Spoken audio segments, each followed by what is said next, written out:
2 minutes. Voilà, Alexandra Carpentier travaille.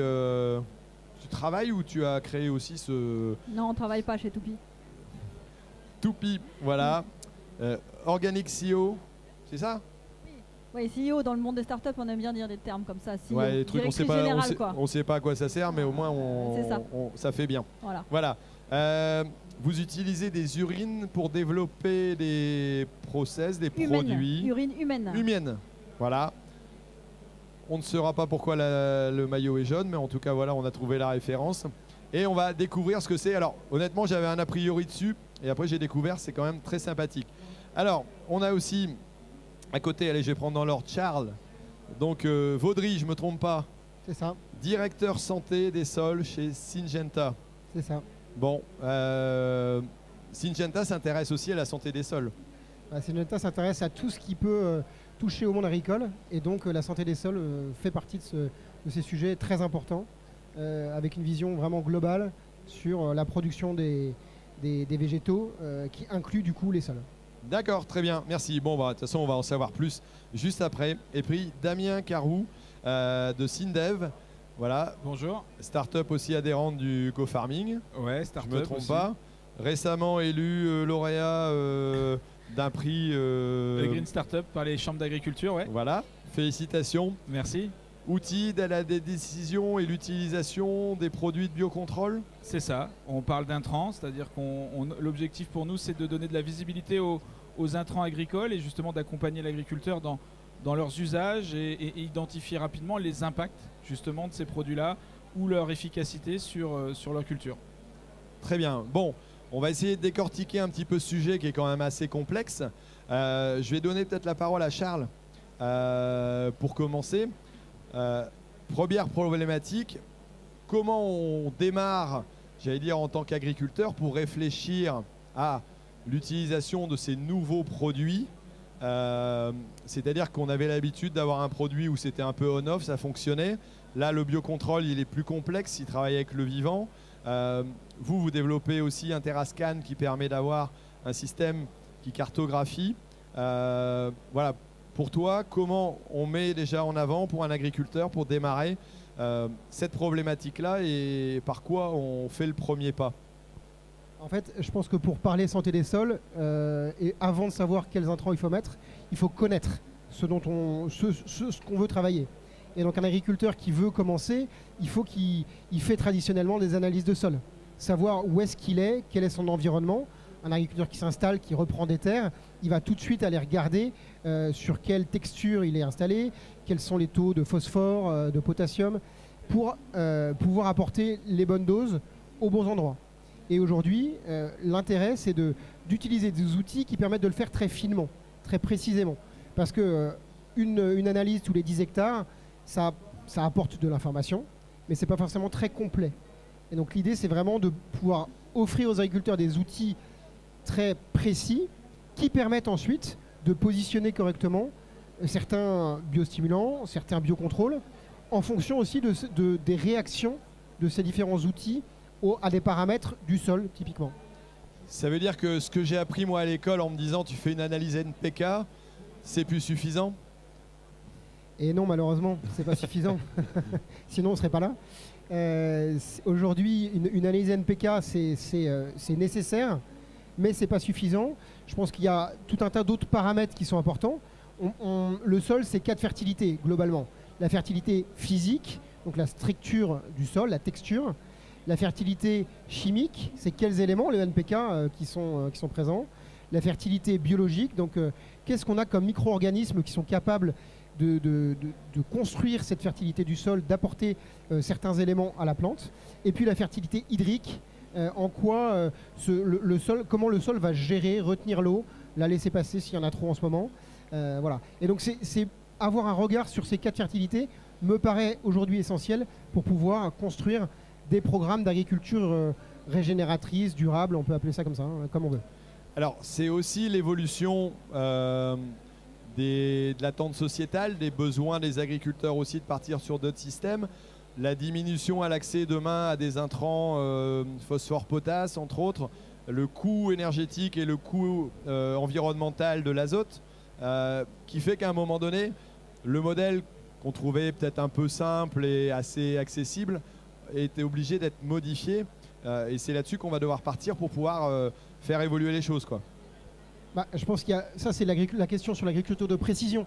Finalement, oui, quand on est plus précis, on va pouvoir mettre la bonne dose au bon endroit, ce que je disais tout à l'heure, et donc ne pas gaspiller des ressources. Tu le disais, il y a des ressources qui vont s'amoindrir dans les années qui viennent. Est-ce que ça sera toujours disponible? Je ne sais pas. En tout cas, on a pour mission, et je pense que les agriculteurs sont les premiers à le faire, de gérer avec précaution les ressources disponibles, et donc de mettre ce dont on a besoin au bon endroit. Pas en mettre trop pour pas en gâcher, mais pas non plus en mettre moins, parce que du coup il y a du rendement qui va se perdre et il y a un équilibre économique qui reste important pour chaque exploitation. D'accord, je vais te laisser le micro. Voilà, désolé pour les voisins, mais on va avancer dans la réflexion. Justement, alors, vous avez mis en place un TerraScan, si je ne me trompe pas. Le but du jeu, c'est vraiment d'aller cartographier de façon très précise les sols et d'offrir à l'agriculteur une autre vue de son exploitation, de ses parcelles. Alors, c'est une autre vue, c'est une vision beaucoup plus précise. Donc, offrir une cartographie de sol sur 27 couches d'éléments, donc phosphore, potassium, matière organique, carbone actif par exemple, et à l'échelle de la parcelle.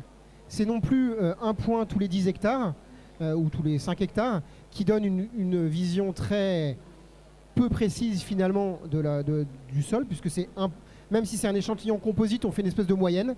Vous savez tous que la moyenne, c'est pas forcément très représentatif de la réalité.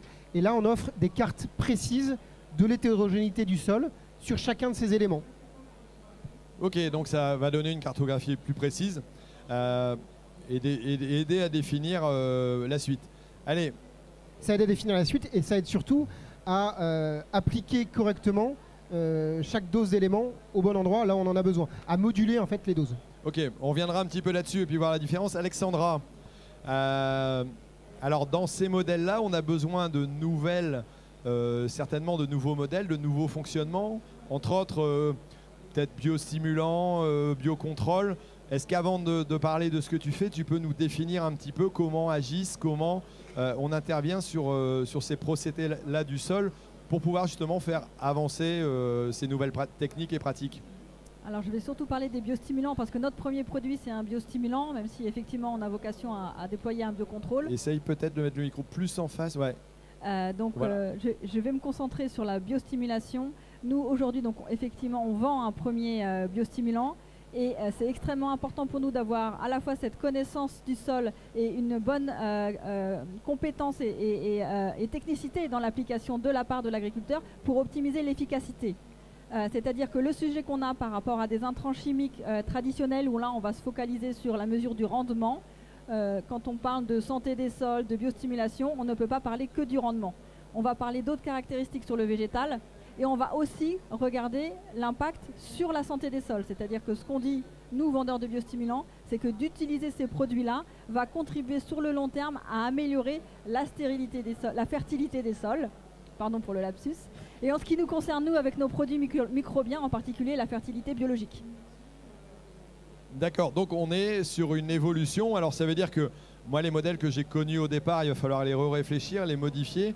Parce qu'en réalité, là, on va plus s'attarder seulement à apporter un nutriment à la plante, mais à faire travailler le sol en lui-même. En fait, on rend la capacité à la plante d'aller chercher les nutriments qui sont présents dans l'environnement. C'est ça qu'on fait quand on met nos biostimulants microbiens. Naturellement, il y a un écosystème microbien qui permet à la plante d'aller capter ces nutriments présents parce que les bactéries vont rendre ces nutriments biodisponibles. Quand on utilise des engrais chimiques directement, on n'a plus forcément besoin de cette capacité.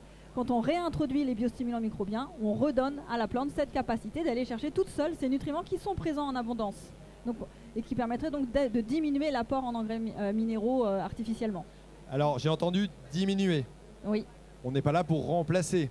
Aujourd'hui, notre premier produit, nous, on ne remplace pas les engrais minéraux. Aujourd'hui, l'usage, c'est qu'il est utilisé en additif et ça augmente le rendement. Et l'objectif, c'est de diminuer jusqu'à la moitié des engrais minéraux. Donc on est vraiment en binôme entre des intrants, continuer à apporter des minéraux et optimiser la façon dont la plante est capable de s'en servir et de les capter.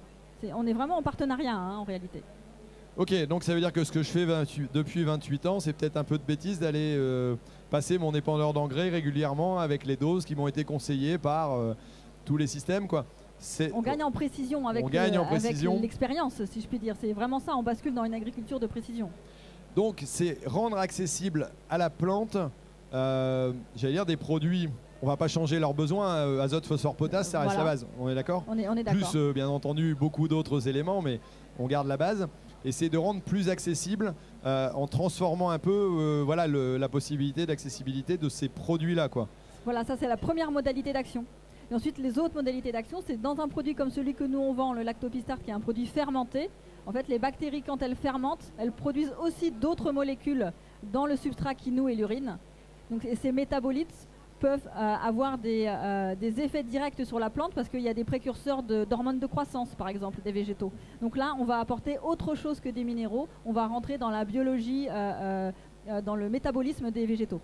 D'accord. Donc ça veut dire que chez Toupy, vous ne remplacez pas l'engrais par de l'urine humaine parce qu'elle contient des éléments, mais parce qu'elle peut permettre d'élaborer des produits qui vont rendre accessibles ces éléments, quoi. Tout à fait. J'ai tout compris? Tout à fait. Chez Toupy, on vend un concentré de bactéries, on ne vend pas de l'urine. C'est-à-dire que cette idée de faire pipi sur son potager pour fertiliser les champs, c'est pas du tout ça qu'on fait. Tant je le faisais en m'arrêtant sur le bord des champs régulièrement, j'ai jamais vu de résultats non plus, je suis d'accord. Voilà, donc c'est pas ça qu'on fait. On a une entreprise de biotechno, donc on utilise l'urine comme milieu de culture pour faire pousser des bactéries d'intérêt agricole. D'accord, très bien. C'est complexe de faire ça. Et quel est l'intérêt de l'urine humaine? Alors l'intérêt de l'urine humaine, c'est que c'est un milieu de culture universel. D'accord. Donc on arrive à faire pousser toutes les bactéries qu'on a testées jusqu'à présent. Donc ensuite, on a un dispositif de screening de ces souches pour vérifier qu'il y a un effet sur les différentes cultures. Mais aujourd'hui, on sait faire pousser n'importe quelle bactérie sur urine humaine. Et surtout, tout l'intérêt pour nous, c'est à la fois donc d'offrir une alternative aux agriculteurs et de sortir l'urine de l'eau potable. Parce qu'aujourd'hui, il faut quand même savoir que nous tous, on urine dans l'eau potable. Et donc, on marche sur la tête. Voilà. Et donc l'idée de collecter c'est un slogan qu'on a l'urine- pas mal entendu en ce moment, donc on est d'actualité. On marche sur la tête? Oui. Ah mince, en plus je fais de la politique. Donc chez Toupy, comme on collecte l'urine de façon séparative, on la sort du cycle de eau, on tire plus la chasse d'eau pour évacuer l'urine. Et donc on a deux impacts. On a à la fois offrir une alternative aux agriculteurs sur le remplacement des engrais chimiques et faire des économies d'eau phénoménales, puisque pour 1 litre de produit Lactopistart utilisé, c'est 12 litres d'eau économisée. D'accord, donc Voilà. procédé nouveau, économique, écologique, Oui. quelque part. Et en économie circulaire, donc puisqu'on boucle la boucle des nutriments. Ok, alors comment ça se goupille une fois que vous avez, parce que c'est bien beau de nous dire, voilà, c'est complexe, il faut faire du scan. Moi j'ai des produits et des solutions. Comment vous faites pour dire que vous êtes bien adapté au sol? Vous avez plusieurs types de produits? Alors, on développe une gamme de produits, effectivement, qui va être spécifique à la culture, potentiellement au sol à terme, mais on n'en est pas là. Et aujourd'hui, nous, on a un produit. Donc, toute la difficulté, hein, j'ai envie de dire, c'est de faire des analyses de sol. Donc, aujourd'hui, on ne le fait pas par scanner, on les fait traditionnels. Les essais qui sont menés chez nous, on commence par faire analyse de sol, biologique, chimique, on met notre produit et ensuite on analyse derrière. Donc c'est vrai que des solutions de type scanner qui vont avoir une capacité d'avoir une connaissance sur une plus large surface et je suppose plus vite, ça va commencer à être intéressant en termes d'application de nos produits et donc en termes de promotion de nos produits. Parce que les biostimulants ont une variabilité en termes d'efficacité aujourd'hui qui est plus élevée que celle des engrais chimiques. Et il y a notamment une variabilité parce qu'on l'applique parfois un peu à l'aveuglette parce qu'on ne sait pas trop quel est le sol, à quel moment il faut l'appliquer. Et donc ça c'est délétère pour la promotion de ces produits. Au fur et à mesure qu'on acquérera la connaissance des sols, on va être de plus en plus efficace, de plus en plus fiable dans l'application des biostimulants. Et donc là, ça va pouvoir se développer massivement comme tous les fabricants de biostimulants le souhaitent. Ça veut dire qu'on ne l'utilise plus comme un produit de synthèse comme on avait l'habitude et on fait quasiment on-off, même si ce n'est pas tout à fait vrai, hein. Il y a des conditions d'application. Mais là, on est encore dans beaucoup plus de précision et la période, le stade, la luminosité, j'en sais rien, d'incorporer derrière dans un sol, c'est des éléments qu'il va falloir prendre en compte de plus en plus pour optimiser l'usage de ces produits-là, quoi. C'est ça. Souvent, je prends l'image de la médecine d'il y a 200 ans, quand on faisait des cataplasmes ou des saignées, on ne savait pas trop pourquoi. En moyenne, ça marchait, donc c'était quand même bien, on le faisait, mais on n'avait pas encore bien identifié le pourquoi. C'est mieux que rien. Et là, on est dans les biostimulants, on est au début, c'est-à-dire qu'on en met parfois, on ne sait pas forcément si c'est le bon moment. Et plus on va progresser en connaissance et plus on va progresser en performance. Très bien. Alors, on va voir avec Damien aussi, parce que moi j'ai une question et peut-être que tu vas pouvoir me répondre. Moi c'est bien gentil, sens la transition qui mais arrive, je là. suis agriculteur. On me dit, ok, il faut que tu fasses des scans de ton sol, il faut que tu utilises des produits, il va falloir les utiliser différemment. Moi j'ai déjà plein de choses à faire et c'est compliqué. Comment est-ce que tu as une solution pour nous proposer des choses pour arriver à comprendre comment on va utiliser et adopter au mieux ces produits-là, parce que c'est encore une couche pour nous en plus, on va faire de mauvais jeux de mots sur l'agriculture. Et je dis souvent, l'agriculteur, il est à la fois comptable, agronome, mécano, manager, père de famille, webmaster, influenceur. Donc il y a plein de métiers dans l'agriculture. Et je partage totalement ce que vient d'être dit avant par mes homologues. C'est qu'en fait, on arrive dans une nouvelle agriculture où on a énormément de données à analyser. On a énormément de nouveaux produits qui arrivent sur le marché et qui sont d'intérêt agronomique très fort, mais l'agriculteur n'a pas les compétences, le temps et les connaissances. Et nous, chez Syndev, on s'est dit, après 20 ans à apporter des biosolutions sur le marché, donc j'ai été un peu un pionnier aussi il y a quelques années, c'est qu'il faut former l'agriculture et le conseiller à comprendre les interactions de ces produits-là. Et nous, en fait, on développe un algorithme agronomique qui est capable justement d'analyser des données issues d'appareils comme ce que propose Syngenta, d'analyser les caractéristiques propres à un produit comme propose Topic, et d'accompagner l'agriculteur pour lui indiquer dans les 5 jours qui viennent quand est-ce que le produit peut être appliqué pour 100% d'efficacité. D'accord, donc c'est vraiment d'arriver à trouver le bon mode opératoire, le bon mode d'emploi, quoi. Tout à l'heure, tu disais la bonne dose au bon endroit. Nous, notre slogan, c'est le bon produit au bon moment. Parce que les micro-organismes, si on revient sur ce que propose Topic, c'est interdépendant de l'activité de la plante. Donc on doit s'assurer que la plante elle est réceptive pour pouvoir bénéficier de ce micro-organisme. Et ensuite, il faut qu'on puisse lui garantir à l'agriculteur que les conditions d'application vont permettre au micro-organisme de s'implanter. La température de sol, l'humidité, l'oxygénation du sol, donc des paramètres qu'on peut avoir via un scanner, mais il y a aussi des influences. Je dis souvent, il n'y a pas un agriculteur, mais il y a des agriculteurs. La façon d'appliquer le produit a une incidence très forte sur l'efficacité du produit. L'outil de pulvérisation, le produit avec lequel il est associé, et plus que ça, le temps de réactivité de l'agriculteur, parce que l'agriculteur, il n'a pas que ça à faire d'être dans son tracteur. Donc voilà, je le dis, il faut aller le bon produit au bon moment. D'accord, alors si j'ai bien compris, mon sol est malade, je vais faire une analyse au laboratoire, je vais avoir la prescription et je vais avoir la posologie par le pharmacien qui va m'indiquer comment bien l'utiliser. C'est schématique ? Non, c'est un peu ça. Nous, on est l'étiquette numérique de la bonne utilisation d'un produit. D'accord. Alors, comment vous en êtes venu ? Tu me dis, tu as de l'expérience, voilà. Tu t'es rendu compte que tu as beau avoir un super produit en biostimulant ou au biocontrôle, si tu as le mauvais usage, il ne sert à rien. Exactement. Exactement. Et contrairement aux produits phytosanitaires conventionnels, qui sont extrêmement efficaces et sur des conditions de plage d'utilisation très larges, avec mon associé qui travaille dans la recherche, on fait le même constat, c'est que souvent les échecs sont dus non pas au produit, mais à son application. Ça veut dire qu'on est mauvais, nous, agriculteurs, alors ? Je dirais que vous n'avez pas toutes les clés pour prendre les bonnes décisions. Ok, bon, on va revenir un petit peu plus sur le process, mais je voudrais détailler un petit peu les différentes pratiques. Alors, on n'est pas nombreux au niveau du public. Si jamais vous avez la moindre question, n'hésitez pas.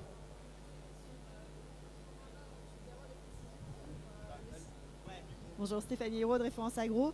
Avoir des précisions sur la cartographie que vous mettez en place, si c'est nouveau, pas nouveau, depuis quand C'est très nouveau. Ça tombe bien, c'est la question que j'allais poser, mais au moins elle vient du public. Ah bah, super, les grands esprits se Je vous rencontrent. prends aussi, monsieur, après, il n'y a pas de souci. Alors, InteraScan, c'est un scanner de sol, scanner passif. Intera scan. Intera comme dans la terre et scan comme scan. Voilà. Il passe à Los Angeles dans mes champs d'ici peu de temps, normalement. 2 R, Terra. Ouais. Et donc c'est un scanner passif donc qui va capter un rayonnement naturel de la roche-mère. Et en interprétant cette captation, en la corrélant plus exactement avec des analyses de sol, donc on va quand même s'appuyer sur des analyses de sol en laboratoire, permettre de générer des cartes d'éléments. Donc ce que j'ai expliqué tout à l'heure, jusqu'à 27 couches d'éléments qui peuvent être analysés. Et donc on peut créer des cartes d'hétérogénéité. Donc vous avez, je vais prendre un élément simple de texture, vous avez l'argile dans les sols. On sait très bien qu'aujourd'hui, les parcelles sont hétérogènes. 80% des parcelles en France sont hétérogènes.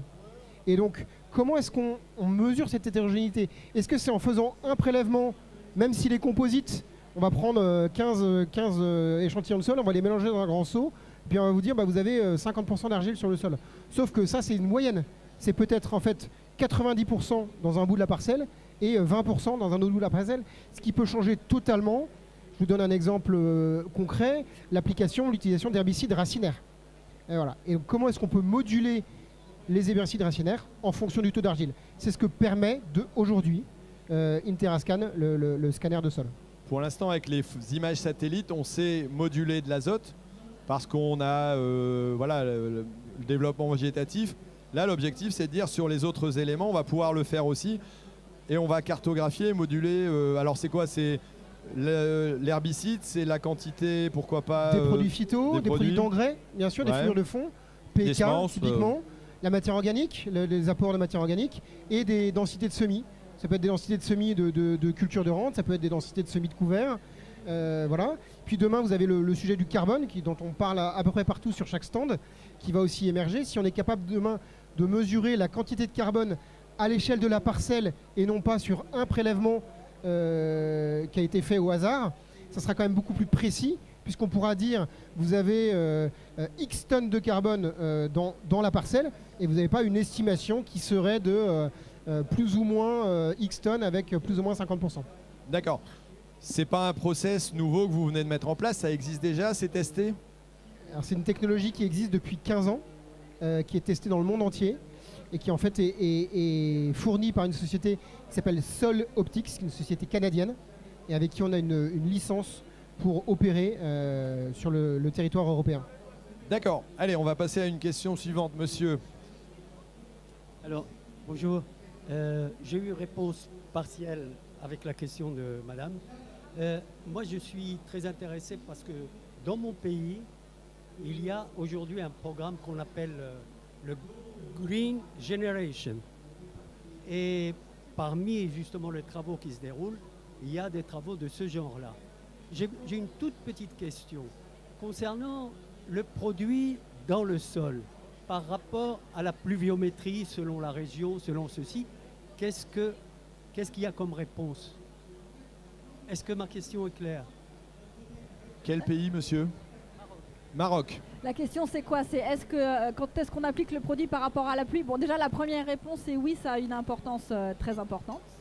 Parce qu'il va y avoir deux effets. Le premier, c'est que le taux d'hygrométrie du sol va déterminer l'efficacité du produit. Sur un sol complètement sec, la bactérie ne va pas se développer, même si par rapport à d'autres biostimulants, on a la chance d'avoir un produit qui s'épand à 25 litres par hectare. Donc en termes de volume, c'est plus important. Mais néanmoins, un sol complètement sec, la bactérie ne va pas se développer.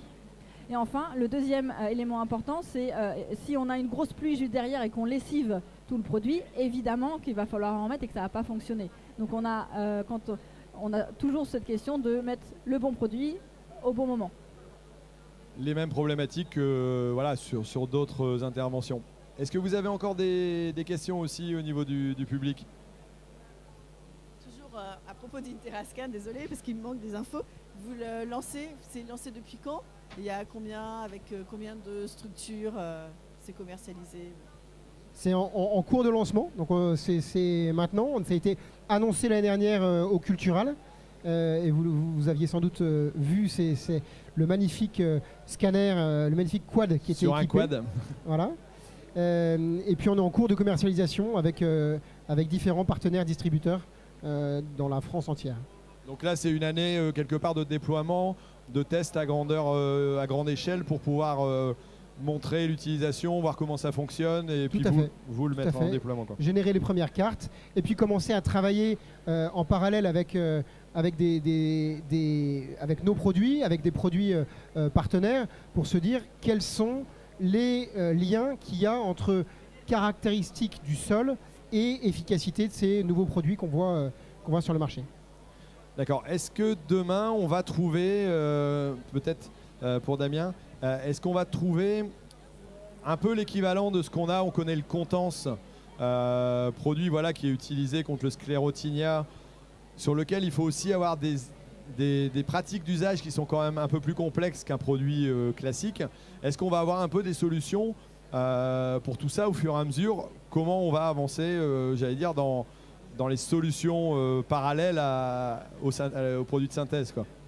Alors, on a la chance d'avoir un partenariat avec INRAE, donc on sait à peu près ce qui arrive dans les 10 ans qui viennent en termes de produits, de substances, de molécules naturelles. Il y a des choses qui arrivent qui sont très intéressantes.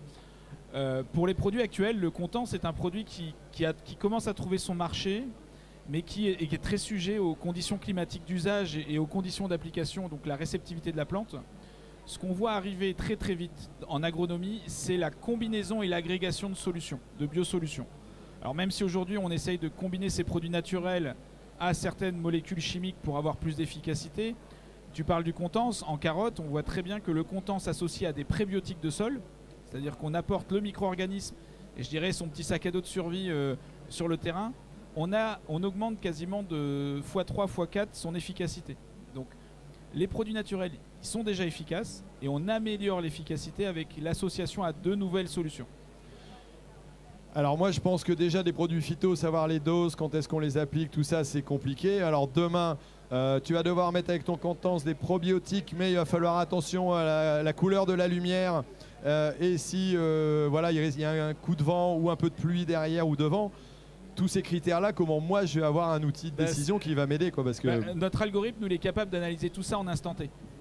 C'est-à-dire qu'on travaille avec des modèles météo de gens qui sont spécialisés là-dedans. On travaille avec aussi l'historique des parcelles, le stade de ta culture. On peut capter plein d'informations agronomiques. L'objectif pour nous, c'est de t'apporter une réponse en 3 clics. En 3 clics, tu as la réponse que tu veux par rapport à ta problématique, tes conditions d'application ou ta culture. Donc c'est l'objectif. Ça va arriver, il y a de plus en plus de produits. On estime aujourd'hui qu'il y a 1850 produits homologués en France, naturels, qui apportent une réponse à une problématique. Il y en a bientôt plus que de produits phyto classiques, non? Oui, dans le sens où on va depuis 2008. Depuis 2008, les agriculteurs ont perdu 50% des produits homologués. On l'oublie souvent. Alors c'est principalement les produits très dangereux et très toxiques qui sont partis, mais l'offre de produits phytosanitaires a diminué fortement. Et depuis 2012-2018, on voit vraiment une grosse incidence de nouveaux produits qui arrivent sur le marché, qui disposent d'AMM. On en a un autour de la table aujourd'hui, donc voilà, il y a des solutions qui arrivent, il y en a de plus en plus. D'accord. On va redonner la parole à Alexandra. Je cherche les prénoms, la fatigue de la semaine tape déjà. Comment ça fonctionne de pouvoir accompagner, voilà, vous, votre produit, quel est son mode d'usage classique, j'allais dire, intelligent, les conditions qu'il faut pour l'utiliser? Est-ce qu'il y a un mode d'emploi aussi, quoi, là-dessus? Oui, tout à fait. En fait, quand on vend notre produit, il y a une fiche comme tous les produits, hein, sur les modes d'application. Et on a aussi d'ailleurs un petit QR code pour voir comment est-ce qu'on ouvre le bidon qui va bien et comment est-ce qu'on l'applique. Le même sur nos bidons. Et concrètement, donc notre produit Lactopistar, c'est un produit qui s'applique à 25 litres par hectare et qui remplace les engrais starter. Donc il s'applique au début. Aujourd'hui, les premiers retours clients qu'on a et qui sont très favorables, c'est pour des utilisations sur pommes de terre, betteraves, maïs. Ils ont même mis sur colza alors que ce n'était pas forcément notre préconisation à l'origine. Et donc là, on a des retours clients qui sont extrêmement positifs. C'est-à-dire que c'est eux-mêmes qui nous envoient les photos en ayant justement cette intelligence de passer au-delà du rendement. Donc évidemment, ils sont contents parce qu'il y a plus de rendement. Mais en plus, ce qu'ils nous disent, c'est « Ah, regarde la touffe racinaire, j'ai jamais vu ça, c'est nickel. Regarde mes grains de maïs, regarde mes épis de maïs, les grains, ils montent jusqu'en haut. » Donc il y en a plus, il y a plus de rendement, mais en plus, l'épi de maïs en lui-même est plus qualitatif. Alors, c'est quoi les critères pour avoir une bonne application, un bon résultat avec le produit Toupy? Alors, 25 litres par hectare, au moment de l'implantation, il ne faut pas que le sol soit lessivé derrière. Et après, il y a d'autres questions plus précises parce que je vais appeler à l'aide l'agronome de service de Toupy. Est-ce qu'il faut l'enfouir, retourner le sol pour mélanger? Non. Non. Alors, il faut un sol un peu humide. Dans l'idéal, on en parlait problématique dans des pays ou dans des conditions sèches certainement. Voilà, sur un couvert, sur la plante, à un stade assez petit. D'accord. Bon, je reviendrai pour le mode d'emploi après plus précis, sinon je vais embêter tout le monde. Bon, ok, donc des modes d'application, mais on reste sur un produit qui est d'un usage assez généraliste qu'on peut utiliser sur pas mal de cultures, quoi. Alors l'autorisation de mise sur le marché, elle est assez généraliste effectivement. Dans les essais que nous on a réalisés, on a de l'efficacité sur un très grand nombre de cultures. Après sur les modes d'application, sur le moment d'application, est-ce qu'on est avant implantation, est-ce qu'on fait tremper les semences dedans, est-ce qu'on commence à est-ce qu'on l'applique quand on est au stade 3 feuilles, là ça va dépendre des cultures. Et là on rentre dans l'agriculture de précision que je ne maîtrise pas. Et que mon agronome maîtrise très bien. Chacun son métier, c'est très bien. Madame.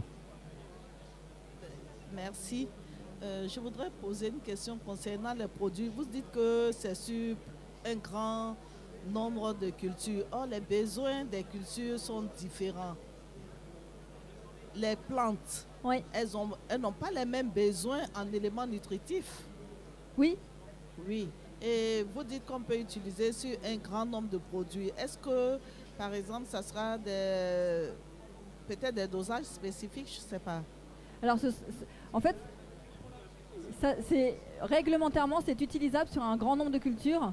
Mais vous voyez, nous, on le préconise sur certaines cultures sur lesquelles on a fait les essais. Voilà, parce qu'on est très pragmatique. C'est que la réalité, c'est qu'on a des idées de comment ça fonctionne. Mais on ne sait pas encore exactement comment ça fonctionne. Donc, qu'est-ce qu'on fait concrètement? On fait des essais aux différents stades de développement. On commence à faire des essais en phytotron, ensuite en serre, ensuite par des organismes agréés. Et ensuite, on fait les essais support-vente avec les futurs clients. Donc, pour moi, ça, c'est la vérité. C'est-à-dire qu'on fait un essai, on voit si ça marche. Alors, moi, j'ai une petite question aussi parce que je suis agriculteur et très pragmatique. Ouais. Et surtout économique. Ouais. Voilà.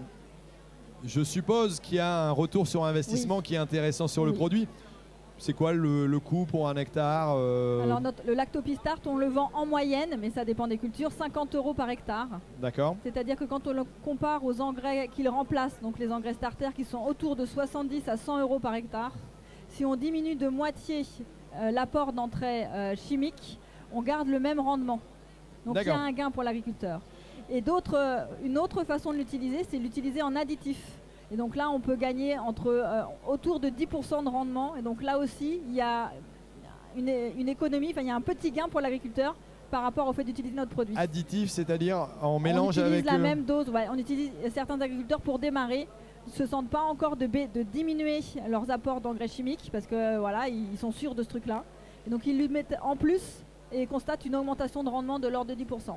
D'accord, donc ils gagnent plus que ce qu'ils ont dépensé pour mettre le produit. Au lieu d'être 1000 balles dans mes intrants, je mets que 500 € et puis 50 €, donc ça va théoriquement être économique.